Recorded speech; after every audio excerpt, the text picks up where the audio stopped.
বাংলাদেশ পুনর্গঠন নিয়ে আল জাজিরার তথ্যচিত্র, ডক্টর ইউনূসের নেতৃত্বের প্রশংসা। খুলনা সিটি কর্পোরেশনকে পৈতৃক সম্পত্তি ভাবতেন অপসারিত মেয়র খালেক। এবং কাশ্মীর নিয়ে ভারত যুক্তরাষ্ট্র প্রতিরক্ষা মন্ত্রীর আলাপ, বাংকারে আশ্রয় নিচ্ছে সীমান্তের বাসিন্দারা।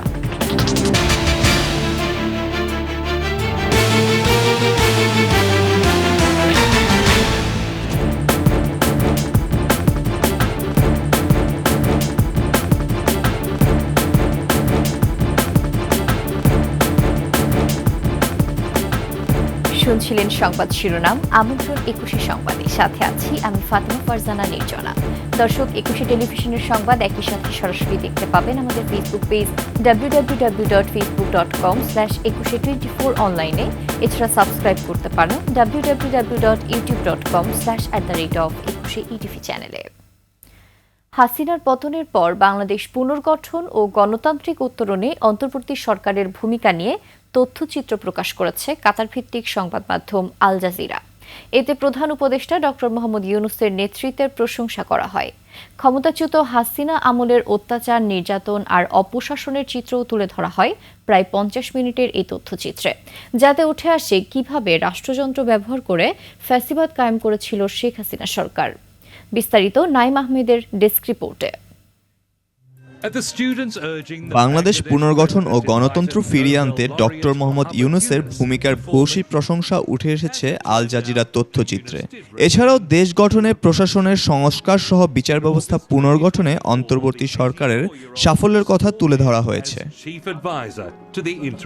আল জাজিরা প্রকাশিত rebuilding Bangladesh democracy after Sheikh Hasina তথ্যচিত্রে ফুটে উঠেছে গত ১৫ বছর পুলিশ, র্যাব সহ নিরাপত্তা বাহিনীকে ব্যবহার করে কিভাবে খুন, গুম ও নির্যাতনের মাধ্যমে বিরোধী মত ও চিন্তা শক্তিকে দমন করা হয়েছিল, কিভাবে ফ্যাসিবাদের ইতিহাস রচনা করেছিল শেখ হাসিনা ও আওয়ামী লীগ সরকার।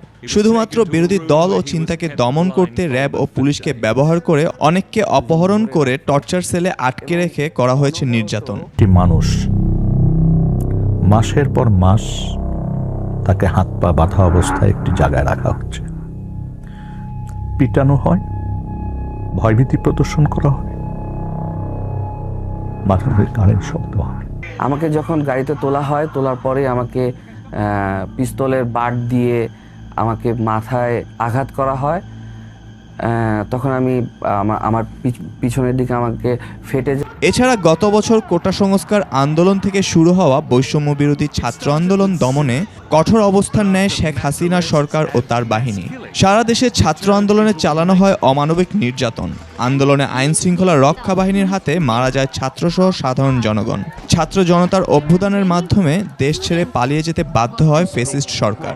তথ্যচিত্রে তুলে ধরা হয় কিভাবে ছাত্রদের দমন করতে বল প্রয়োগের ব্যর্থ চেষ্টা চালায় Sheikh Hasina. There is a lot of people killed in this movement and there was the terrible experience. আমার ফ্যামিলি বিশ্বাস করেছিল আমি আসলে মারা গেছি, তারা জাস্ট আমার লাশটা চাচ্ছিল, কিন্তু আমরা আসলে আন্দোলনটাকে ফ্রন্টের দিকে এগিয়ে নিয়ে। এদিকে আন্দোলনের সময় ছাত্র জনতার পক্ষ নিয়ে ব্যাপক প্রশংসা পায় সেনাবাহিনী। সেনাপ্রধান জানান, বাংলাদেশ সেনাবাহিনী দেশের মানুষের বিরুদ্ধে যেতে পারে না।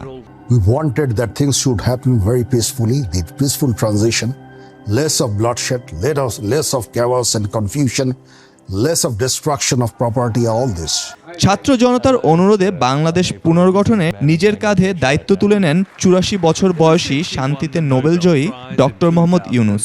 বিগত সরকারের নির্যাতন, গুম খুনের বিচার প্রক্রিয়া শক্ত হাতে পরিচালনার মধ্য দিয়ে তার সাহসিকতা ও বলিষ্ঠ নেতৃত্ব দিয়ে জনগণের আস্থা ফিরিয়ে আনার চিত্র তুলে ধরা হয়েছে তথ্যচিত্রে।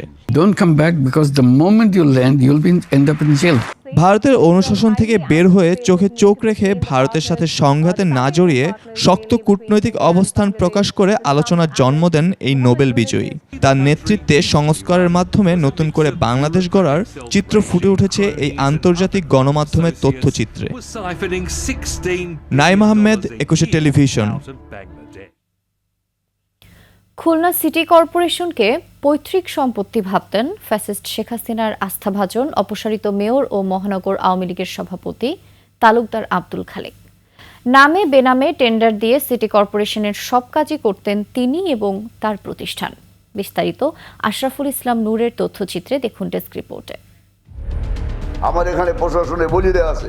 তালুকদার আব্দুল খালেক ছিলেন খুলনা সিটি মেয়র, আর তার স্ত্রী হাবিবুন নাহার ছিলেন উপমন্ত্রী। স্বৈরাচার শেখ হাসিনার শাসনামলে এই দম্পতি ক্ষমতার অপব্যবহার করে গড়েছেন টাকার পাহাড়। খুলনায় তারা যেন হীরক রাজের রাজত্ব কায়েম করেছিলেন।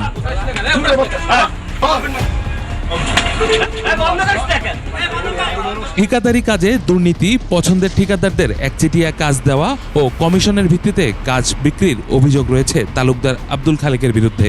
অভিযোগ, পছন্দের ব্যক্তি ও আওয়ামী লীগ নেতাদের মধ্যে লাইসেন্স ছাড়াই প্রায় 1000 কোটি টাকার কাজ ভাগ করে দিয়েছেন তিনি।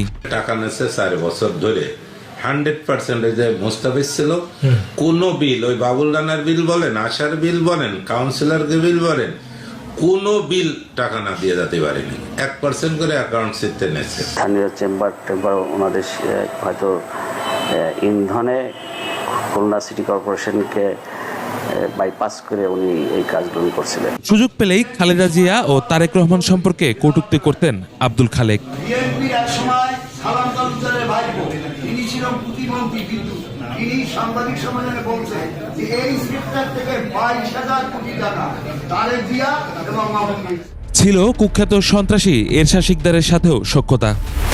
সিটি কর্পোরেশনের মেয়র ছাড়াও ছিলেন সাউথ বাংলা অ্যান্ড কমার্স ব্যাংকের ভাইস চেয়ারম্যান ও খুলনা ট্রাস্টি বোর্ডের চেয়ারম্যান। তার সময়ে 7 বছর আগে সড়ক সংস্কার, শিপইয়ার্ড রোড আর ড্রেন খোঁড়াখুড়ির শুরু হয়, যা এখনো চলমান।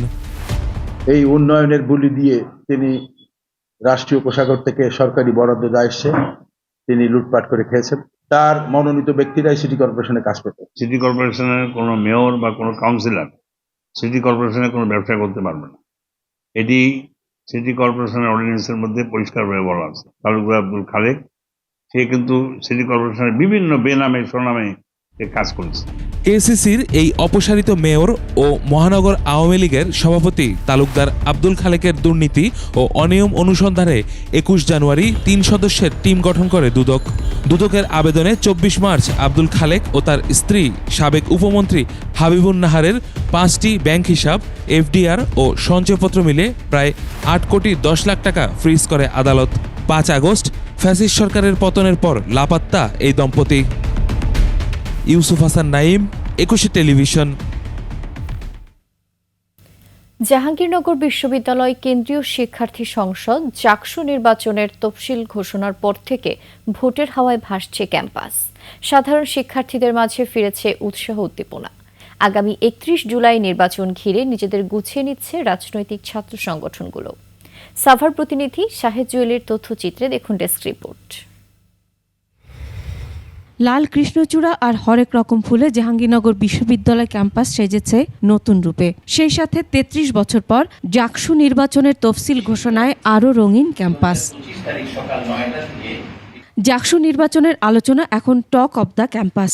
দীর্ঘ সময় পর প্রতিনিধি নির্বাচন করার যে দিনক্ষণ নির্ধারিত হয়েছে তা নিয়ে সাধারণ শিক্ষার্থীদের মধ্যে রয়েছে মিশ্র প্রতিক্রিয়া। দীর্ঘ 33 বছর পর জাহাঙ্গীরনগর বিশ্ববিদ্যালয়ে ছাত্র সংসদ নির্বাচন হতে যাচ্ছে, তাতে আমরা সাধারণ শিক্ষার্থীরা অত্যন্ত আনন্দিত। শিক্ষার্থীদের আশা, প্রত্যাশা, অধিকার এগুলো নিয়ে যারা কথা বলবে তারা আসলে শিক্ষার্থীদের দ্বারাই নির্বাচিত হয়ে আসা উচিত। এমন মানুষগুলো নেতৃত্বে আসুক জাকসুর, যারা কিনা আমাদের সাধারণ শিক্ষার্থীদের পক্ষে রাস্তায় নামবে। ইতোমধ্যেই মাঠে নেমেছে রাজনৈতিক সংগঠনের নেতাকর্মীরা। সাধারণ শিক্ষার্থীদের মাঝে নিজেদের গ্রহণযোগ্যতা বাড়াতে কাজ করছেন বলে জানান তারা। আসন্ন জাকসু নির্বাচনও সাধারণ শিক্ষার্থীদের ম্যান্ডেট নিয়ে সাধারণ শিক্ষার্থীদের অধিকার আদায়ে সচেষ্ট থাকবে বাংলাদেশ জাতীয়তাবাদী ছাত্রদল। জাকসু কেন্দ্রিক অথবা শিক্ষার্থী বান্ধব নানা কার্যক্রম পরিচালনা করার মাধ্যমে তার যাদেরকে জাকসুতে ক্যান্ডিডেট হবে তাদেরকে প্রস্তুত করতেছে। জুলাই আন্দোলনের চেতনা ধারণ করে এই বৈতরণী পার হতে চান গণতান্ত্রিক ছাত্র সংসদও। এই জাকসু নির্বাচন একটি ইতিহাসে একটি দৃষ্টান্ত হয়ে থাকবে এবং একটি অবাধ, সুষ্ঠু, নিরপেক্ষ একটি নির্বাচন হবে। শান্তিপূর্ণ নির্বাচনের মাধ্যমে জাহাঙ্গীরনগর বিশ্ববিদ্যালয়ে কেন্দ্রীয় শিক্ষার্থী সংসদের প্রতিনিধি নির্বাচিত হবেন, এমনটাই প্রত্যাশা সাধারণ শিক্ষার্থী সহ সংশ্লিষ্টদের। Masuma Lisa, desk report, 21 television. মানবিক করিডোরের বিষয়ে সিদ্ধান্ত নেবে নির্বাচিত সংসদ। বিদেশিদের নয়, আগে দেশের জনগণের স্বার্থ রক্ষা করতে হবে। শ্রমিক দলের সমাবেশে এমন মন্তব্য করেছেন বিএনপির ভারপ্রাপ্ত চেয়ারম্যান তারেক রহমান। এ সময় দলের মহাসচিব মির্জা ফখরুল ইসলাম আলমগীর বলেন, রাজনৈতিক দলগুলোকে অবহেলা করে দেশবিরোধী কোনো চুক্তি করা যাবে না। বিস্তারিত মাহিলা ইসলামের রিপোর্টে। মে দিবস শ্রমিকের দিন, খেটে খাওয়া মানুষের অধিকার আর ন্যায্যতা বুঝে নেওয়ার দিন। ঘামে ঝরা শ্রমের প্রতীকী লাল পতাকা উড়িয়ে নয়াপল্টনে এই সমাবেশের ঢল নামে শ্রমিকদের। সংহতি জানিয়ে যোগ দেন বিভিন্ন শ্রেণী পেশার মানুষও। জাতীয়তাবাদী শ্রমিক দলের এই সমাবেশে ভার্চুয়ালি যোগ দেন বিএনপির ভারপ্রাপ্ত চেয়ারম্যান তারেক রহমান। বলেন, সরকারের একটি অংশ সুপরিকল্পিতভাবে গণতন্ত্রকামী মানুষের মধ্যে বিভেদের সৃষ্টি করছে। জনগণের সংশয় কাটাতে সুনির্দিষ্ট রোডম্যাপ প্রয়োজন। সুনির্দিষ্টভাবে আগামী জাতীয় নির্বাচনের রূপরেখা ঘোষণা করুন। অন্তর্বর্তীকালীন সরকারের কর্মপরিকল্পনার পথনকশা গণতান্ত্রিকামী জনগণের সামনে সুস্পষ্ট থাকলে জনমনে সন্দেহ সংশয় কেটে যাবে। এ সময় তারেক রহমান প্রশ্ন তোলেন জাতিসংঘের মানবিক করিডর নিয়ে। বলেন, এমন স্পর্শকাতর বিষয়ে সিদ্ধান্ত নেয়ার ক্ষেত্রে জনগণ ও রাজনৈতিক দলগুলোকে কেন জানায়নি সরকার? স্বাধীনতাপ্রিয় জনগণ মনে করে করিডর দেওয়া না দেওয়ার বিষয় সিদ্ধান্ত আসতে হবে জনগণের কাছ থেকে। সিদ্ধান্ত আসতে হবে জনগণের প্রত্যক্ষ ভোটে নির্বাচিত জাতীয় সংসদের মাধ্যমে। আমাদের বক্তব্য স্পষ্ট, বিদেশিদের স্বার্থ রক্ষার স্বার্থে নয়। অন্তর্বর্তীকালীন সরকারকে সবার আগে দেশের জনগণের স্বার্থ নিশ্চিত করতে হবে। সমাবেশে দলের মহাসচিব মির্জা ফখরুল ইসলাম আলমগীর বলেন, গণতান্ত্রিক উত্তরণের উপর বাংলাদেশের অস্তিত্ব নির্ভর করছে।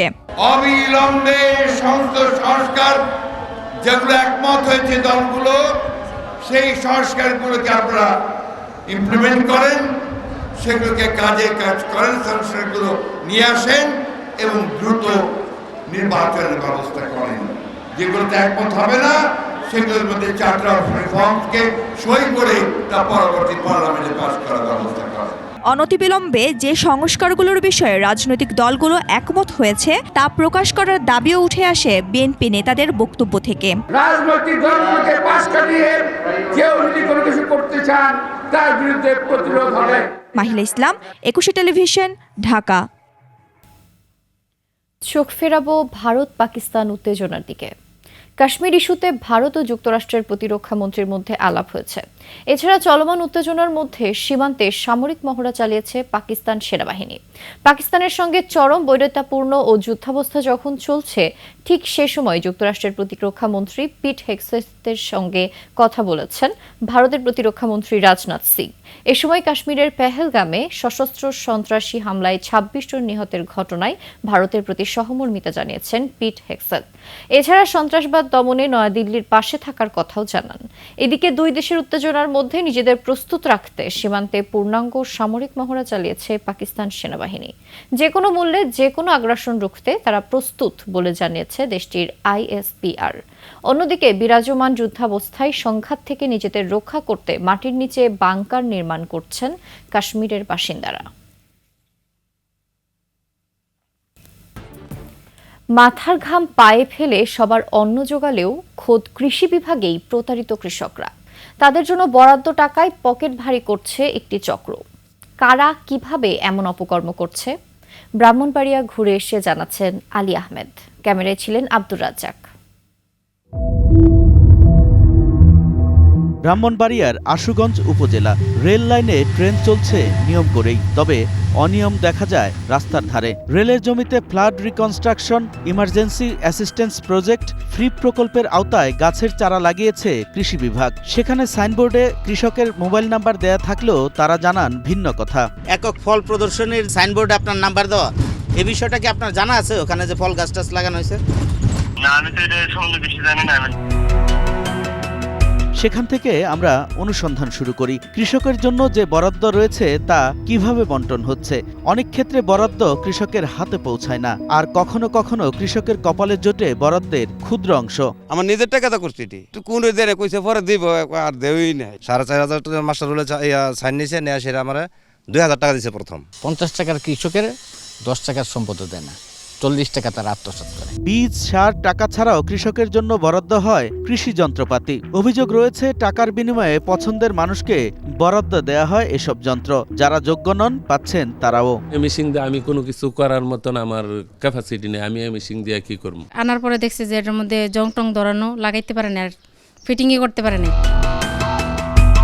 কারা মেরে খাচ্ছেন কৃষকের টাকা? ডিডি হলো তো এটার প্রধান, কিন্তু মুন্সির মাধ্যমে এগুলো নিয়ন্ত্রণ করে। প্রকল্পের বিভিন্ন প্রদর্শনী কৃষকের ঠিকমতো সার দেয় না, বীজ দেয় না, যেগুলো আন্তঃপর্যায়িত টাকা এগুলো ঠিকমতো দিচ্ছে না। মাঠের চিত্র আর এসবের অভিযোগ যাচাইয়ে আমরা আশুগঞ্জ উপজেলা কৃষি অফিসে যাই। কৃষি কর্মকর্তা সকালে কথা বললেও বিকেলে ক্ষিপ্ত হয়ে বের হয়ে যেতে বলেন 21-এর ক্যামেরাকে। ক্যামেরাম্যান বের হলে তিনি ব্যবস্থা নেয়ার হুমকি দেন 21-এর টিমকে। অনুরোধ জানালাম যেটা বলে এটা করেন, আমি আসলে মাইন্ড করবো, আমি আমার জায়গা থেকে তখন ব্যবস্থা নিতে হবে। সাবেক গণপূর্ত মন্ত্রী উবাইদুল মুক্তাদির চৌধুরীর সাথে সখ্যের জেরে পুরো ব্রাহ্মণবাড়িয়ার কৃষি বিভাগ নিয়ন্ত্রণ করেন উপসহকারী কৃষি কর্মকর্তা ইসমাইল মুন্সি। যখন যে সরকার আসে সিবিআই করতে গেলে তো ধরেন আমার কিছু দাবি দেওয়াগুলা বিভিন্ন এর থেকে আনন্দ লাগে। তা আমি ধরেন না কোনো সময় ওনার কাছে যেমন গেলে আমাদের একটা এই যে পাঠাগারের জন্য কিছু টাকা দেন, আমরা কিছু পাঠাগার করি, কিছু বইটি কিনি, কিছু বইটি বিক্রি করি। আবার যখন জাতীয় পার্টি আসে তো বিএমপি সময় আমি বিএমপি সময় এরকম ছিলাম, এরকম আর কি। তাকে সব সময় প্রশ্রয় দেন সেখানকার বড় কর্তারা। বর্তমান উপপরিচালকও স্বীকার করেন সবকিছুতেই হাত রয়েছে ইসমাইলের।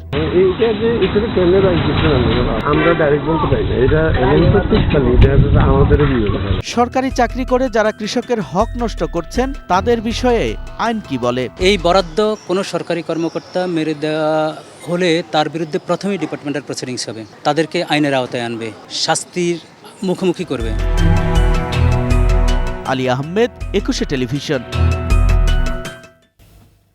শেষ হয়নি 4 বছর আগে অনুমোদন হওয়া ঝিনাইদহ যশোর মহাসড়ক 6 লেনে উন্নীতকরণ প্রকল্পের কাজ। জমি অধিগ্রহণ না হয় কাজ চলছে ধীর গতিতে। এদিকে মহাসড়কের 31 কিলোমিটার এলাকার কোথাও ভাঙাচুরা, কোথাও ছোট বড় গর্ত, আবার কোথাও উঠে গেছে পিচ। এতে ঝুঁকি নিয়ে চলছে গাড়ি, বাড়ছে দুর্ঘটনা। ঝিনাইদহ প্রতিনিধি এম রায়হানের তথ্যচিত্রে দেখুন ডেস্ক রিপোর্ট।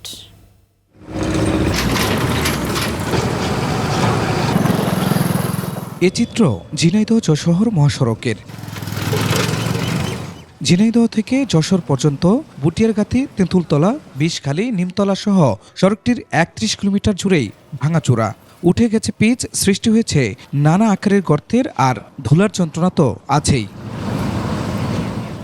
ভেতরে ক্ষত রেখে উপরে মাঝে মাঝে দেয়া হচ্ছে দায়সারা সংস্কারের প্রলেপ। এমনিতেই চলাচলের অনুপযোগী, তার উপর সামনের বর্ষার ভয় বাড়ছে। বিশ্ব রোডে জীবনে কোনদিন আমরা সলিং দেখিনি। এই সলিং হওয়ার কারণে প্রতিদিন প্রায় অ্যাক্সিডেন্ট হওয়ার তালে আছে। ভাঙাচুরের কারণে গাড়ি ক্ষয়ক্ষতি হচ্ছে, প্রায় দিনে অ্যাক্সিডেন্ট হচ্ছে, গাড়ির এই যে ঝুড়ো ভেঙে যাচ্ছে। 2020 সালের নভেম্বরে একনিকে অনুমোদন পায় ঝিনাইদহ যশোর মহাসড়ক 6 লেনে উন্নীতকরণ প্রকল্পের কাজ। 2026 সালের জুনে প্রকল্পের কাজ শেষ হওয়ার কথা থাকলেও এখনও কাজের 94% বাকি। গাড়ি চালাইতে গেলে গাড়ি ভেঙে যায়, চলে যায়। গাড়ির রাস্তায় খুব ড্যামারেজ, গাড়ি ঘোড়া চালানো মেলা কষ্ট। দীর্ঘদিন মেরামত না করায় বাড়ছে ক্ষতের পরিমাণ। 6 লেনে উন্নয়নের কাজ আটকে আছে ভূমি অধিগ্রহণের অজুহাতে। কাজের বিষয়টা আমরা পুরোপুরিভাবে আসলে কাজটা শুরু করতে পারিনি এই কারণে যে পেভমেন্টের কাজটা তো আমরা পুরোপুরি শুরু করতে পারছি না, কারণ ভূমি অধিগ্রহণটা কমপ্লিট হয়নি। আসলে ভূমিটা যত তাড়াতাড়ি আমরা পাবো তত তাড়াতাড়ি আমরা কাজ শুরু করব। মহাসড়কটি সড়ক ও জনপথ বিভাগের হলেও 6 লেনে উন্নীতকরণের কাজ করছে ইউকেআর প্রকল্প। Khurshid Alam, desk report, 21 television. এরই সাথে শেষ করছি 21 সংবাদ। যাবার আগে সংবাদ শিরোনামগুলো জানিয়ে দিচ্ছি আরও একবার। বাংলাদেশ পুনর্গঠন নিয়ে আল জাজিরার তথ্যচিত্র, ডক্টর ইউনূসের নেতৃত্বের প্রশংসা। খুলনা সিটি কর্পোরেশনকে পৈতৃক সম্পত্তি ভাবতেন অপসারিত মেয়র খালেদ। এবং কাশ্মীর নিয়ে ভারত যুক্তরাষ্ট্র প্রতিরক্ষা মন্ত্রীর আলাপ, বাংকারে আশ্রয় নিচ্ছে সীমান্তের বাসিন্দারা।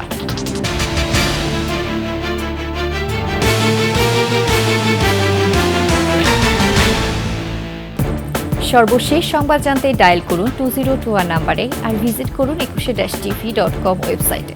ফেসবুকেও ভিজিট করতে পারেন www.facebook.com/2124 অনলাইনে। এছাড়া সাবস্ক্রাইব করতে পারেন www.youtube.com/@21ETV চ্যানেলে। এতক্ষণ সঙ্গে থাকার জন্য ধন্যবাদ। পরবর্তী সংবাদ বেলা 11টায় দেখার আমন্ত্রণ রইল। 21-এর সাথেই থাকুন।